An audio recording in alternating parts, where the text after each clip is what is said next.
Hello everybody, this is Kelly with Kellyanne Crafts. I'm an independent Stampin' Up! Demonstrator in McKinney, Texas. Thank you for joining me. This is my second card for the month of um, December. Now, I know everybody's in the height of making Christmas cards, but you know, after the Christmas cards comes the thank you cards. So this is our next card is a thank you card. It is a fun fold, and it's like a book in a way. And I really like this because it looks impressive, and it's really not a hard card to make. So let me show you the stamps that we're going to be using for this. I am using this stamp from the Regal Flora. The Regal Flora is currently on last chance, which means that while supplies last, you're still able to purchase it. The other item is our thank you that's going to come out of my small business. This is in the annual catalog, so this will be available at least through April. Um, and before the new catalog comes out, and it may carry over, we don't know, but I'm going to use this thank you down here. So those are the two things we're using for stamping. I'm going to use cherry cobbler ink, and then for my embellishments, I will be using these beautiful red flat sequins here. I like the fact that they're flat and easy to use. So let's look at our packet and see what we've got. This one's really kind of fun. So of course we've got our envelope. We have got a lot of stuff on the inside, but I want to explain the outside of this to you. I'm going to grab another piece of paper so that this makes a little bit more sense. A good contrast is always helpful. White on white doesn't always show up so well. So here is my card base. My card base is 8.5 inches by 5.5 inches, scored at 4.25. Then I put it in my paper trimmer, went in 1.5 inches from one side. I believe it's 1.5 inches. I'll just double check myself. It is 1.5 inches, and sliced all the way up to this particular fold. So I've got a flap that does this. Okay. So I'm going to keep working on top of this black for a few minutes so that you can see what I'm doing. It doesn't make much sense to be white on white. So let's get started. The first thing we're going to do is we're going to adhere this bit down. Oh, wait, before we get started, I just get ahead of myself. Sorry, people. Okay, let's look at what's in your packet besides the base. Okay, you're going to have 2 pieces of green. These green pieces are they are 3 7/8 by 4 4 1/8. Okay, then you're going to have a white piece. This white piece is going to be 4 inches by 3.25, and your designer series paper will be the same, 4 by 3.25. Then you're going to have a bit for this side. This is 1 3/8, and this is 1.25. Then you have your ribbon.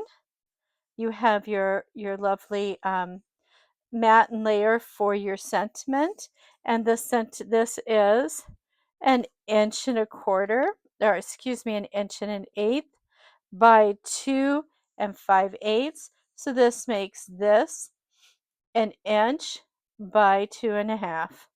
Okay, everything's going to marry up really tight. We're giving very small margins in this card. It is best to use glue, but if you are super accurate with it, with seal or a tape runner, by all means do that. You can use a tape runner very easily to put adhesive on this part here. It just gets um, sealed down. There's nothing more to it than that. It's just going to get sealed down, and this is our card for going forward.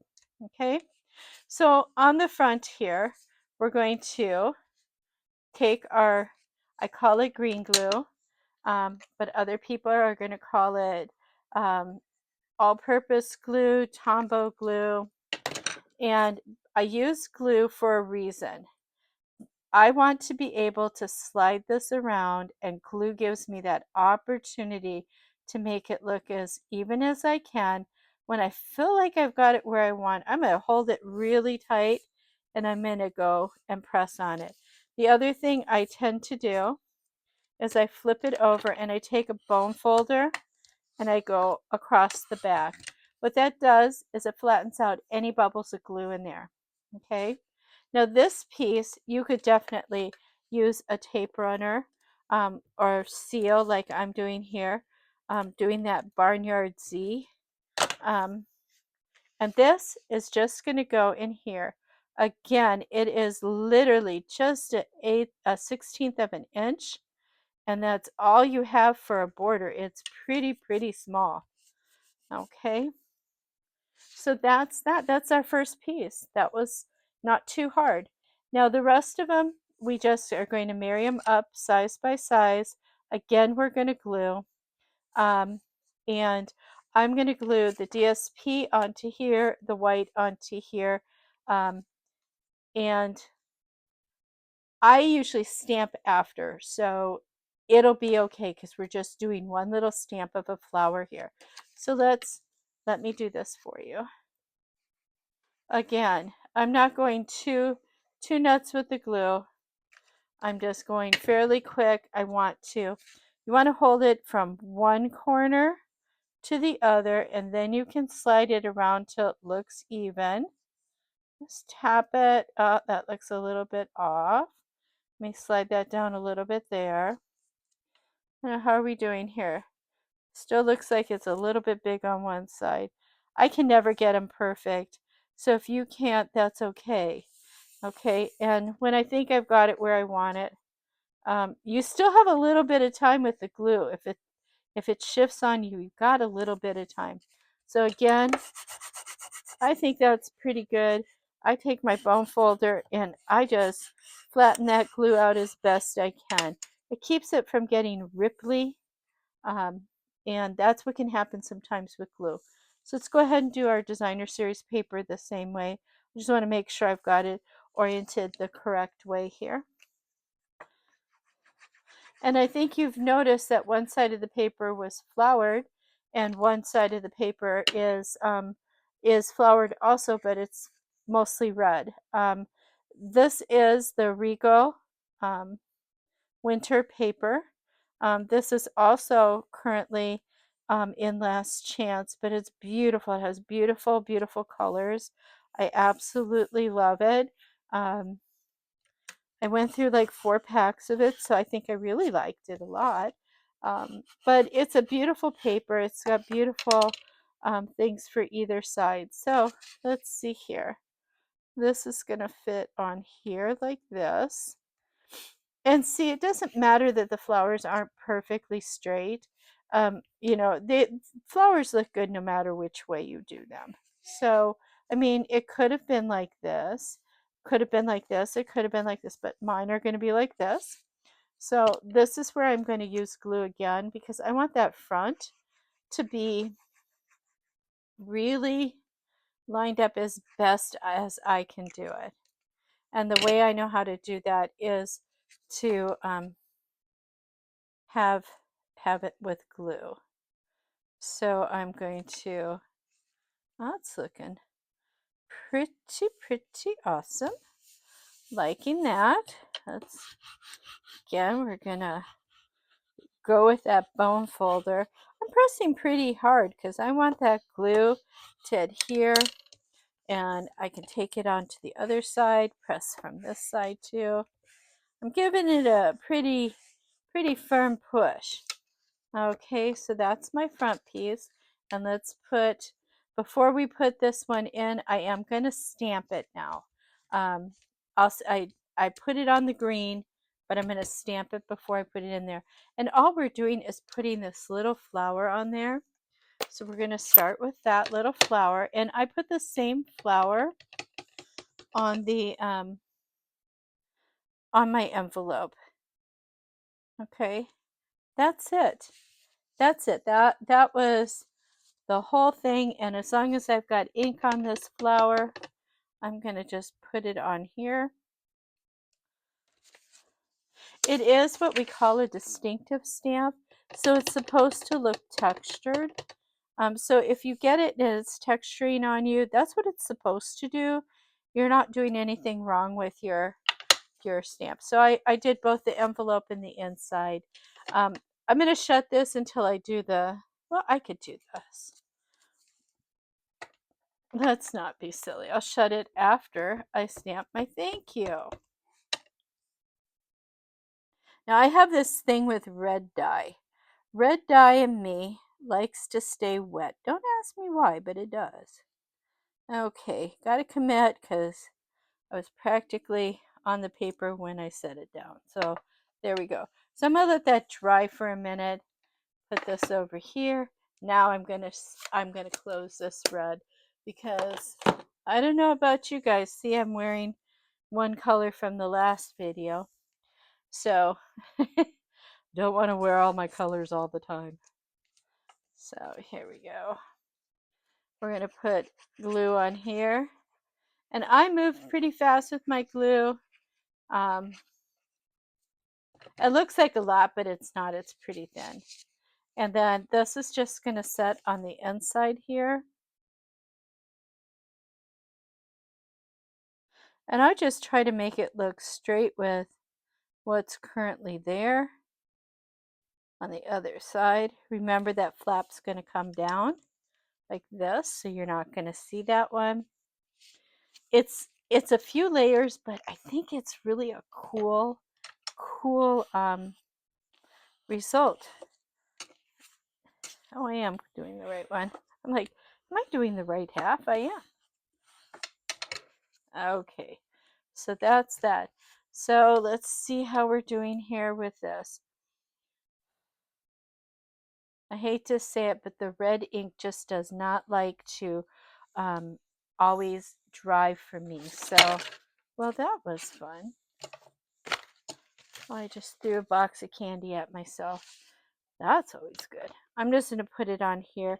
This you can use glue. I think I can probably get this on here pretty good. I know that this is going to be really close. Okay. I know it's not much of a border. There we go. And I do pop this up with some dimensionals. Put that on the side. Let's get some dimensionals. Now, some people would just put 3 across, but not me. I gotta put a ton on here. I like it to stay up after it's mailed. Sometimes I've done this and I put like, you know, just like one on each end and then it's all flat when it gets to where it's supposed to be. It makes me a little sad. Just saying. Just saying. Okay. Now you can you take your pick tool to pick these off, or if you have fingernails, you can peel them off with your fingernails. So this is just going to go on here like this, kind of in the center. And as long as I don't push it down, I can move it around till I think it's in the right spot. That looks pretty good to me. Okay. And let's put on our ribbon. I love tying ribbon. I have a little ribbon jig. My husband, when he made it for me, he got a little excited. It was supposed to have one row of holes, okay, for my pegs, spaced a half an inch apart. And let me share with you what he did. He got a little bit zealous and thought, well, if I need one row, maybe I need them everywhere. I was just like, oh, honey. So I only needed one row in the middle, but this is what I use to make bows all the time, and I can do them fairly fast. And if I'm making a bunch of cards, what I tend to do is I'll make a bunch of bows. Like when I'm doing my card kits, I'll make bows for everybody because not everybody likes to make bows, and I happen to like it. So, and when I do make a bow for you, I always make it too long. And that's on purpose. It's so that you can make it your own length. Oh, that kind of went wonky, but it still looks pretty. And then last but not least, I thought for sure I had the gems in there, but if not, we'll just grab some from here. I'll take these. Oops. You can see when I send them, sometimes I cut the thing, so it's kind of a mess. I'm going to put an odd number on here. I'm using the red. They're very subtle, but I think it's nice to have just a little bit of sparkle here and there. It's not a lot. You can put more than 3, but I would suggest always doing odd numbers so that it looks aesthetically pleasing. I know that sounds so weird to say it like that, but it is. For some reason, your brain goes, oh, hey, that looks even though it's odd numbers. It doesn't make sense to me, but it's how your brain does work. So there we go. Let me pop these back in here before I lose them all, or they end up attached to my clothes, because that does happen. But here is our card. Let me take away my crafty paper. Here's the card we made this evening, and here's the card for our, just the little dots are in a different place, but see, I've got this going sideways on this one too.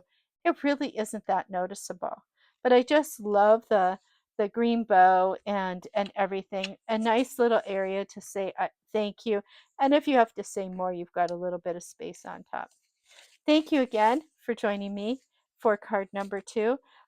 Please stick around. I have card number 3 coming up shortly. Have a great day, and thank you so much for joining me. Please like and share, and if you want to follow me, that would be wonderful too. Thank you. Bye-bye.